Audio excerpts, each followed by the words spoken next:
When people see me now, they might think I am strong, unshaken, someone who has it all figured out. But the truth is, strength was never something I asked for. It was something life forced into my hands. My name is Jessica, and I am a 42-year-old woman who thought she had finally found love after a life of heartbreak. I had already endured one failed marriage, a divorce that left me questioning my worth, and long, lonely nights where I wondered if I would ever feel like a complete family again. And then I met Mark. Mark wasn't flashy.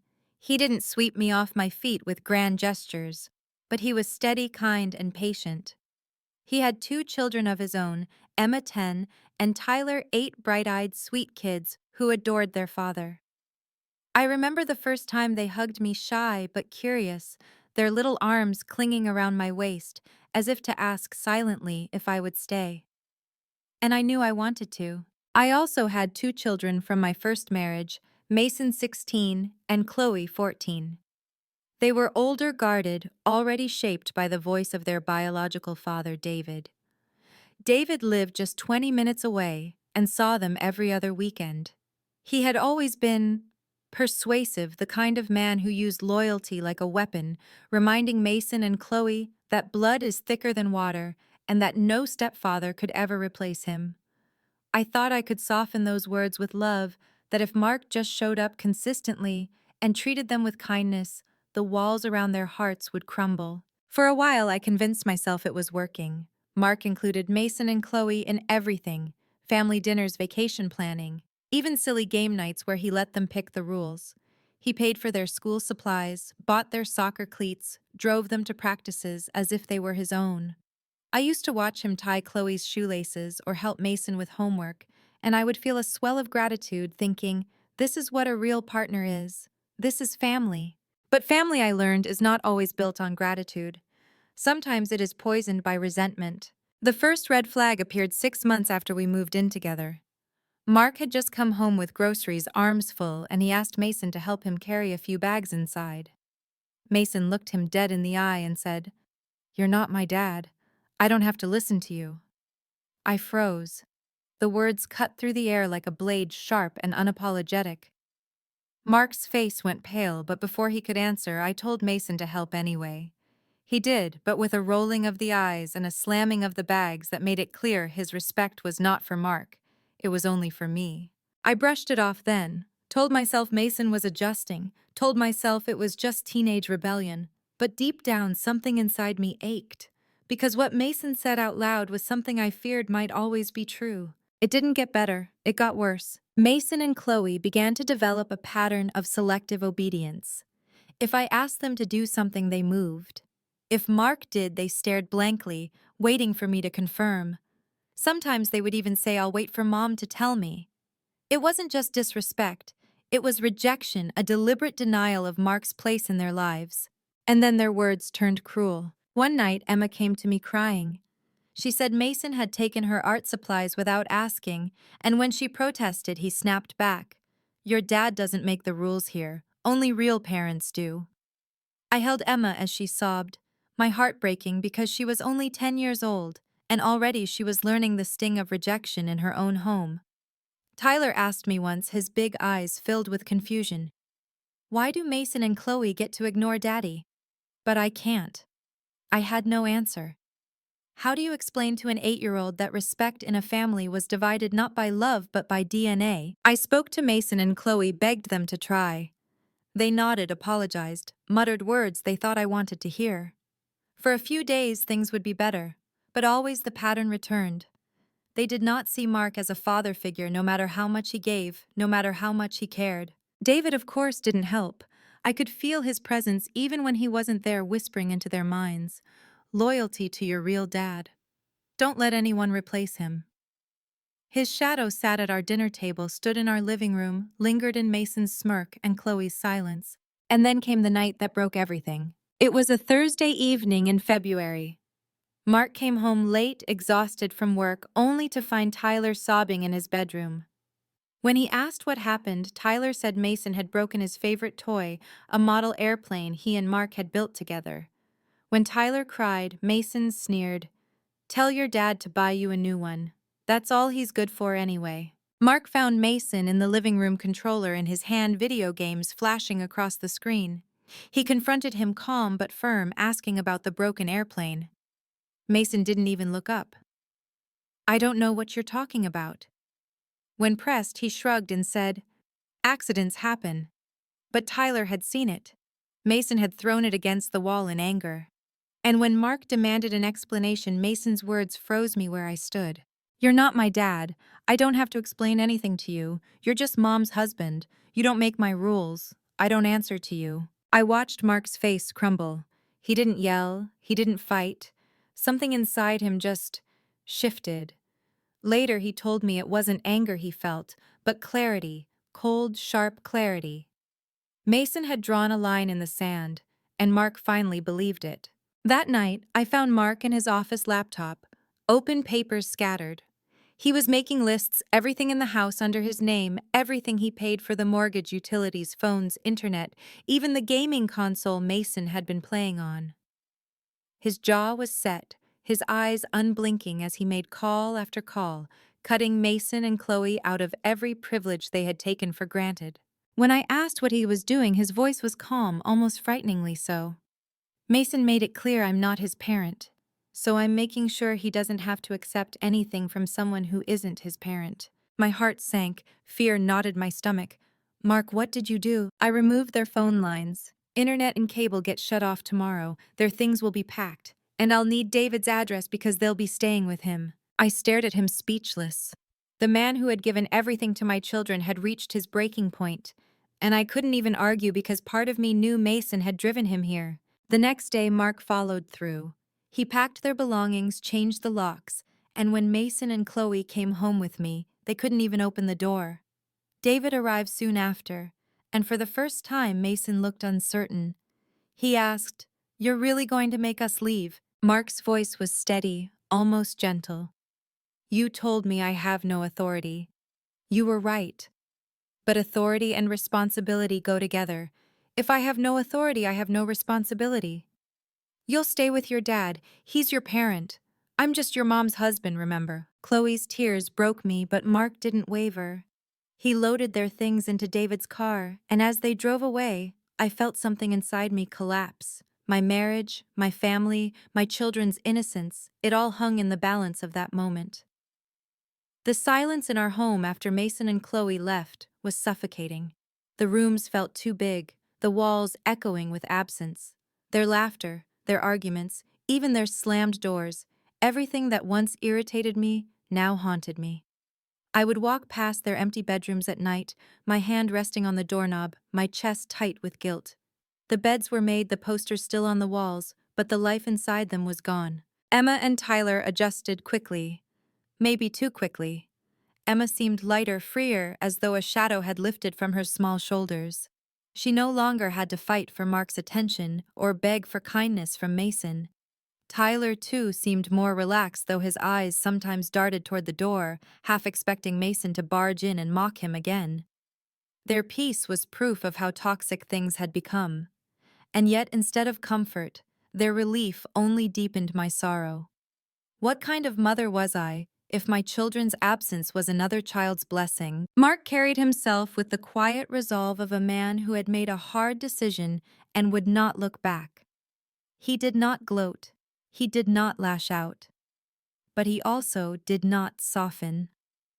He came home from work each evening, kissed me gently, and sat down to dinner with Emma and Tyler, as though this were our new normal. I cooked meals, set the table, tried to smile, but inside I felt like an imposter pretending to be a wife, pretending to be a mother who hadn't failed her own blood. Late at night, when the house was still, I would find him in his office reviewing bills, updating records, ensuring every account reflected the change. He was meticulous, precise, as if erasing Mason and Chloe's names from the paperwork would also erase the ache in his heart. But I knew better. He had loved them once. He had given them everything, and their rejection had carved a wound too deep for easy healing. One evening I gathered the courage to speak. Markway whispered, standing in the doorway. "Do you regret it?" He didn't look up from the papers. "Regret what?" "Sending them away," my voice cracked on the last word. He leaned back in his chair, finally meeting my eyes. His gaze was steady, but there was pain there hidden behind layers of resolve. Jessica, regret is a luxury for people who don't have to survive consequences. Mason made it clear I had no place in his life. I just gave him what he asked for. But they're children, I argued softly. They're my children. And I loved them, he said firmly. God knows I tried. But love isn't enough when someone refuses it. What do you want from me, to keep letting them spit in my face to show our kids that disrespect is acceptable if it's wrapped in blood ties? His voice broke, then anger bleeding into sorrow. I couldn't do it anymore. I stood there, tears spilling down my cheeks, torn between two halves of my heart. Part of me wanted to defend Mason and Chloe, to beg for patience, to cling to the hope that one day they would change. The other part knew Mark was right. Respect and responsibility are twins. You cannot accept one and deny the other. The guilt consumed me. Every call from David's number sent my stomach into knots. Sometimes Mason or Chloe would text short, cold messages asking for clothes they had forgotten or school books still on their desks. I would drive over to David's house, drop the items on the porch, and watch from the car as my children opened the door, their faces hard, their eyes avoiding mine. Once Chloe mouthed the word traitor under her breath before slamming the door. That single word broke me in ways I cannot describe. David, of course, thrived in the chaos. He took every opportunity to remind Mason and Chloe that he had always been their real parent, that Mark's love had been conditional, that their loyalty had been tested and proven. I could see his fingerprints on their anger, the way he fueled their resentment and twisted their pain into a weapon. He didn't care about their healing, only about winning a war he had been fighting since the day I remarried. At night, I wrote in my journal, pouring out the thoughts I couldn't say aloud. What if they never forgive me? What if I lose them forever? What if I chose my marriage over my children? Or what if keeping them here would have destroyed us all? The questions clawed at me, but there were no answers. Only silence, only absence, only the dull ache of loss. Emma and Tyler, in their innocence, sometimes asked about Mason and Chloe. "Will they come back?" Emma whispered one night as I tucked her into bed. Her big brown eyes shimmered with worry. "I don't know," I admitted, stroking her hair. "But I hope so. I really do." Tyler frowned. "Why can't we all live together like before?" I swallowed the lump in my throat, unable to explain that sometimes family breaks, not because of lack of love, but because of pride, anger, and choices that cut too deep. Mark overheard once and sat down beside them.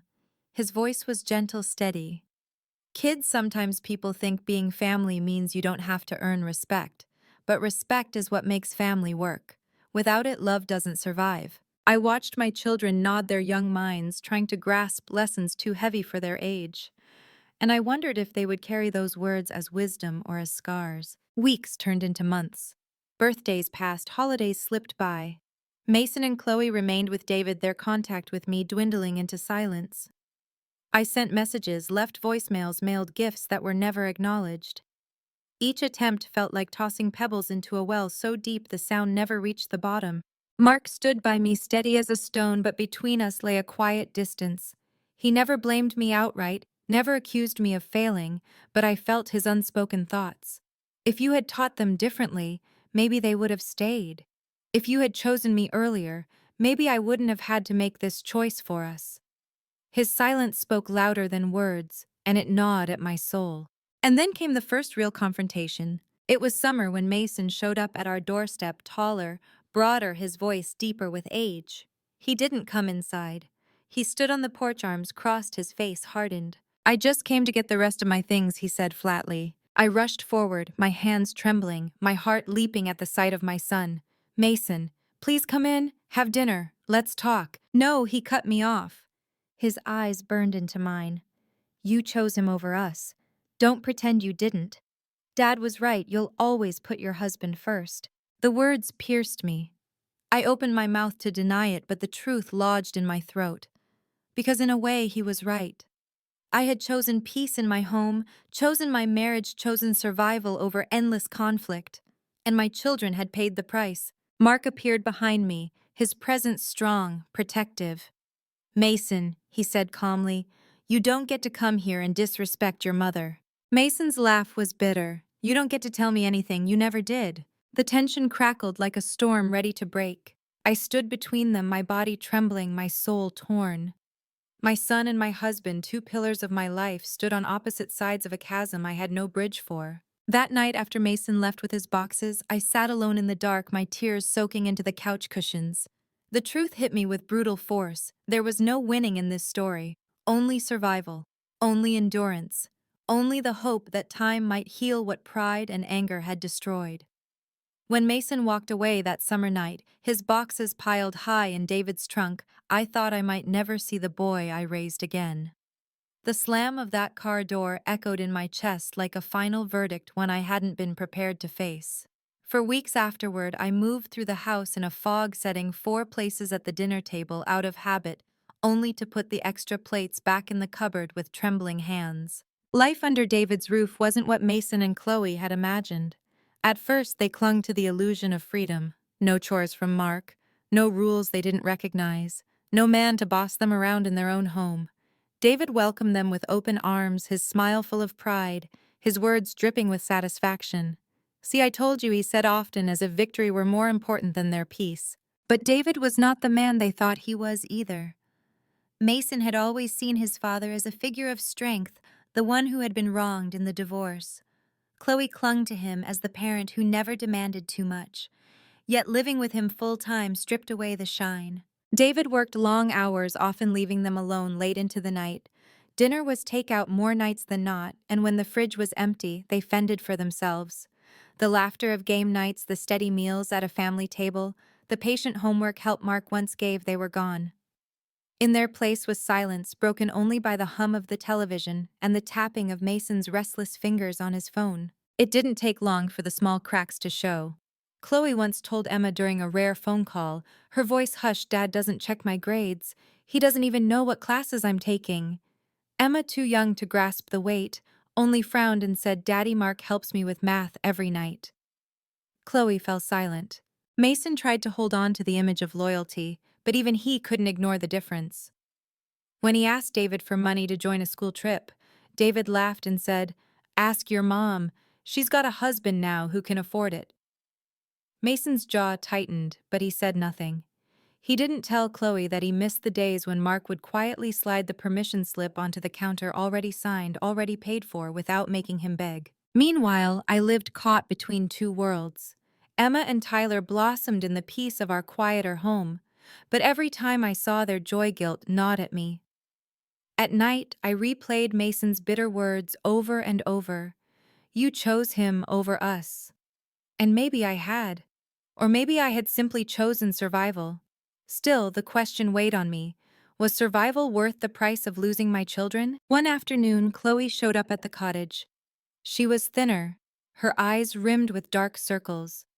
She stood awkwardly in the doorway, her backpack slung over one shoulder. "Mom," she whispered, "can I stay the weekend?" I pulled her into my arms before she could finish. She didn't need to explain. Her body told the story. Exhaustion, loneliness, a longing she didn't know how to voice. She stayed those 2 nights, and I tried to pretend it was normal, made her favorite spaghetti, tucked her into her bed, as if she'd never left. But Sunday came too quickly, and when David pulled into the driveway, Chloe's shoulders slumped. She didn't fight it.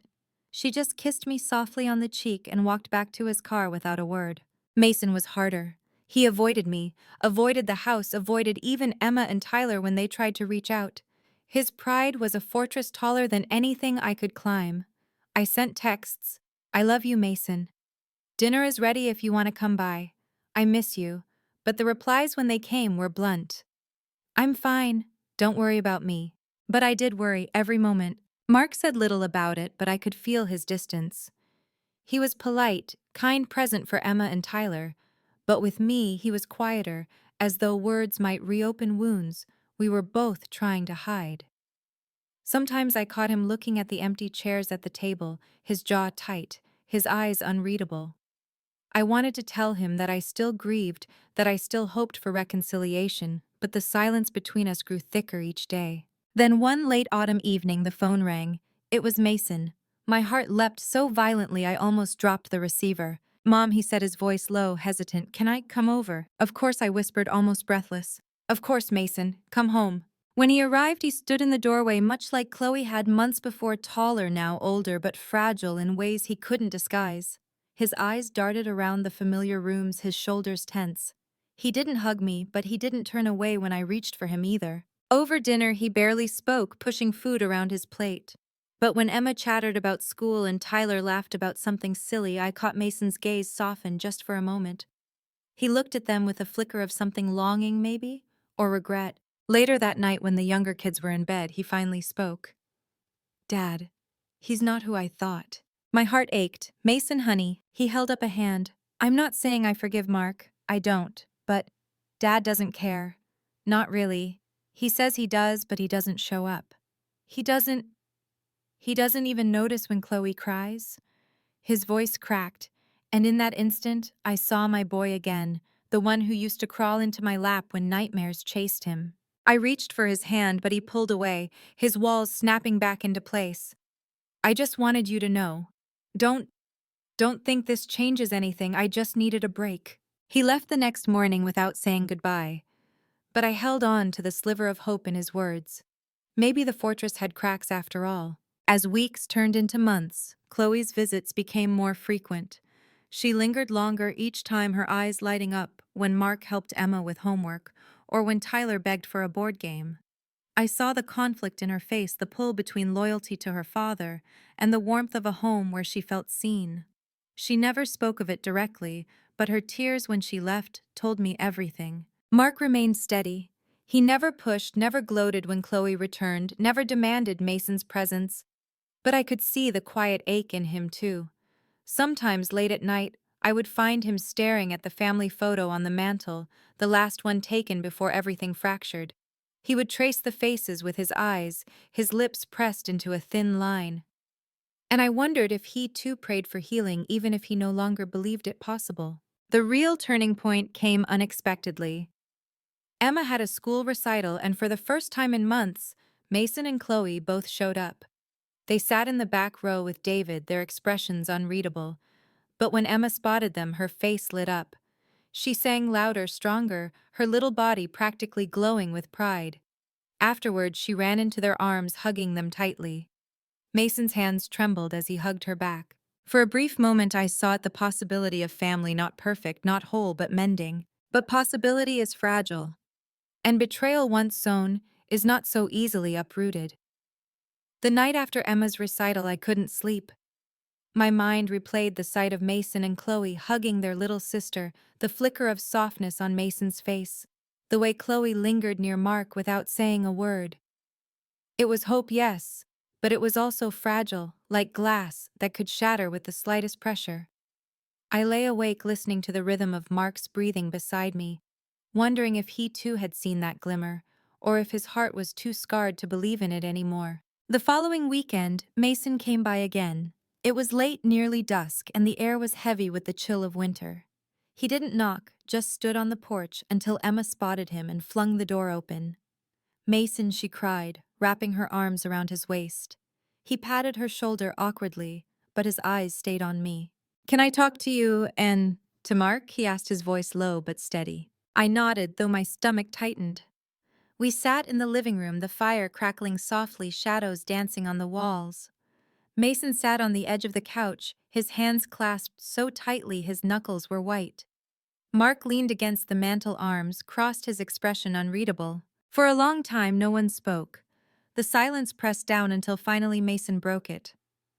I know I was wrong. The words hung in the air, fragile and tentative. My breath caught.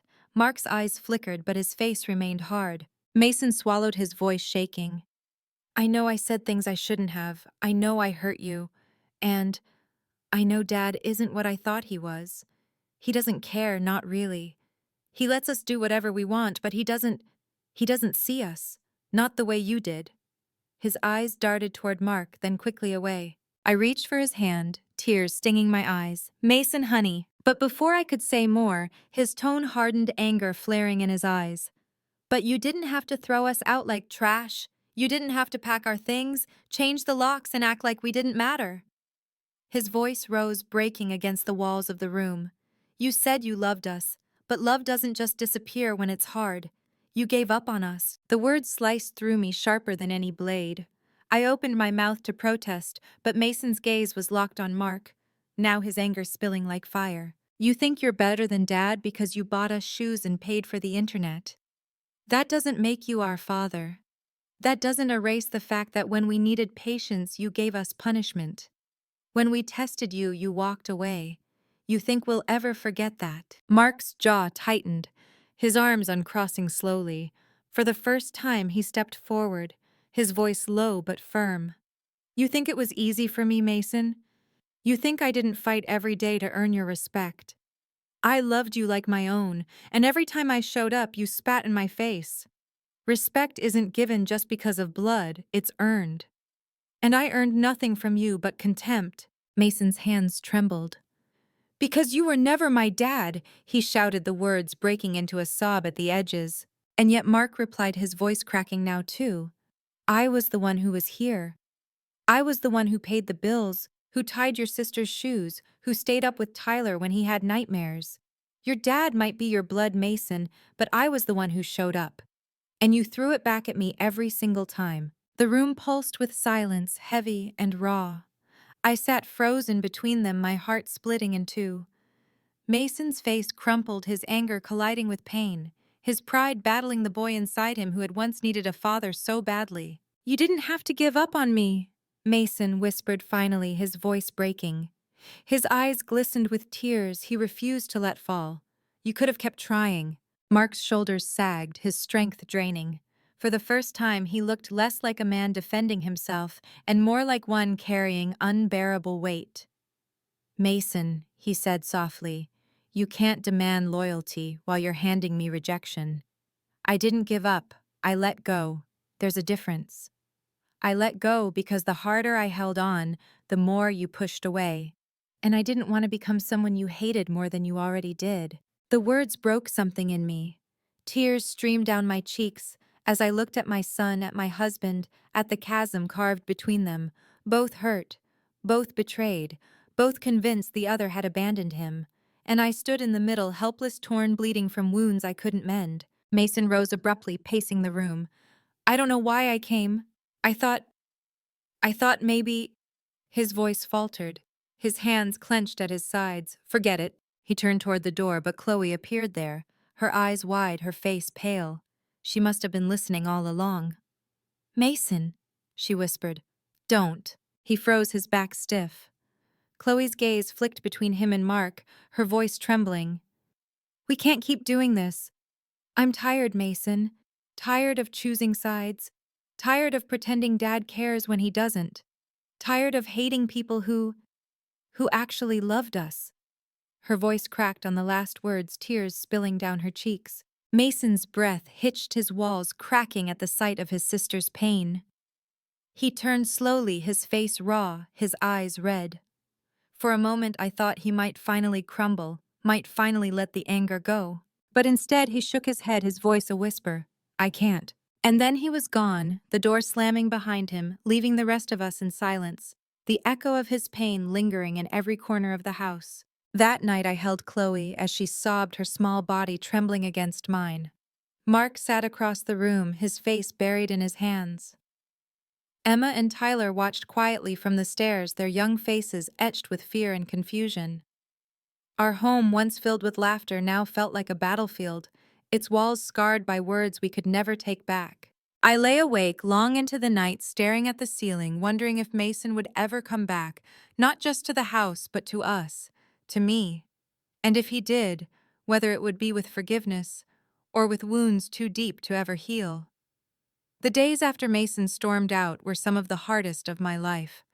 Every creak of the porch, every buzz of my phone made my heart leap with hope that it might be him coming back.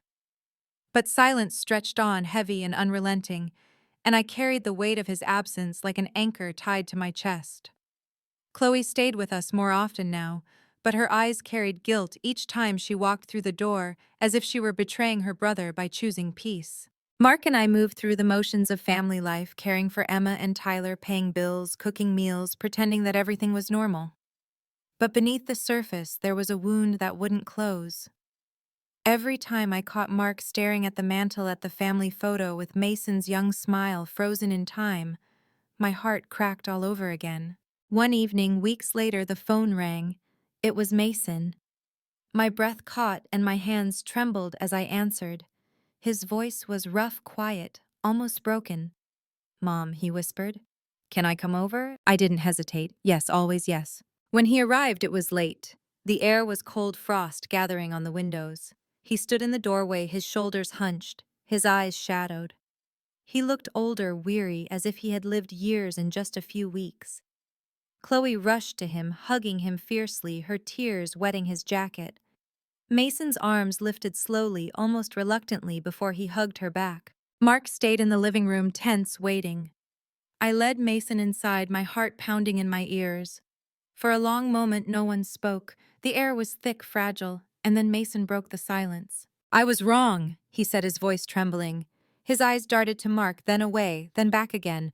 "I said things I can't take back. I treated you like you were nothing when you gave me everything. And when you finally stopped trying, I hated you for it." His voice cracked. "But I hate myself more." Tears burned my eyes. Mark's face was unreadable, his body rigid. He didn't move, didn't speak.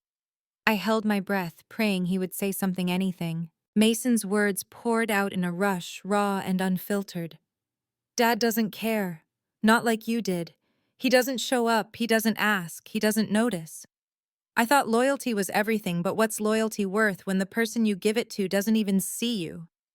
You saw me, and I threw it in your face." The silence that followed was deafening. Mason stood there, tears glistening in his eyes, his chest heaving with the weight of his confession. Finally, Mark rose slowly from his chair. His steps were deliberate, heavy. He stopped just a foot away from Mason, their eyes locking. For a moment I feared the gulf between them was too wide, that words would never be enough. But then, Mark's voice, low and unsteady, broke the silence. "I wanted to be your father," he said softly. "Not to replace David, but to stand beside you, to give you the kind of love that never had conditions. But you pushed me away again and again, until there was nothing left for me to hold on to. Do you understand what that did to me?" Mason's lips trembled. "I do now." The tears Mark had held back for months finally spilled, trailing down his cheeks. And in that moment, Mason stepped forward, closing the distance, his arms wrapping around the man he had once rejected.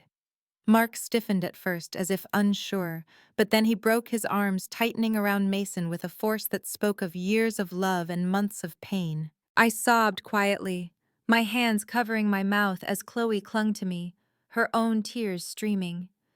Emma and Tyler crept down the stairs wide-eyed, watching as their family began to stitch itself back together, thread by fragile thread. It wasn't perfect, it wasn't instant forgiveness or magical healing, but it was a start. That night we sat together around the dinner table, me, Mark, Mason, Chloe, Emma, and Tyler. For the first time in what felt like forever, the table felt full. The food went untouched for long stretches as stories spilled, apologies, stammered silences filled with tears and hesitant laughter. Mason admitted his shame. Chloe spoke of her fear. Mark confessed his hurt, and I, trembling, admitted my guilt that in trying to protect everyone, I had failed them all in different ways. We didn't solve everything that night. Wounds like ours don't close in a single evening. But we took the first step, and sometimes the first step is the hardest of all. In the weeks that followed, rebuilding wasn't easy. Mason struggled to let go of his pride, to accept the rules of our home without resentment.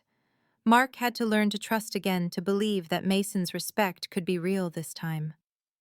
Chloe balanced between them, trying to heal her own wounds while holding her brother accountable. Emma and Tyler, though relieved, carried the scars of months spent in tension. But slowly the cracks began to mend. One evening I heard Mason and Mark in the garage working together on a project, a model airplane, the kind Mason had once broken in anger. Their voices, low and steady, carried through the walls. They weren't just building a toy, they were rebuilding something far greater. I realized then that family isn't defined by perfection or by blood alone. Family is forged in the fire of conflict, tested in the crucible of betrayal, and strengthened in the willingness to begin again. Looking back now, I know we'll never be the same family we once were. Too much was said, too much was lost. But we are something new, stronger in some ways, softer in others. A family not of illusions but of truths faced and survived. So if you're listening to my story tonight, wondering if your own broken family can heal, know this healing doesn't mean erasing the pain. It means carrying it with honesty, using it to build bridges where walls once stood.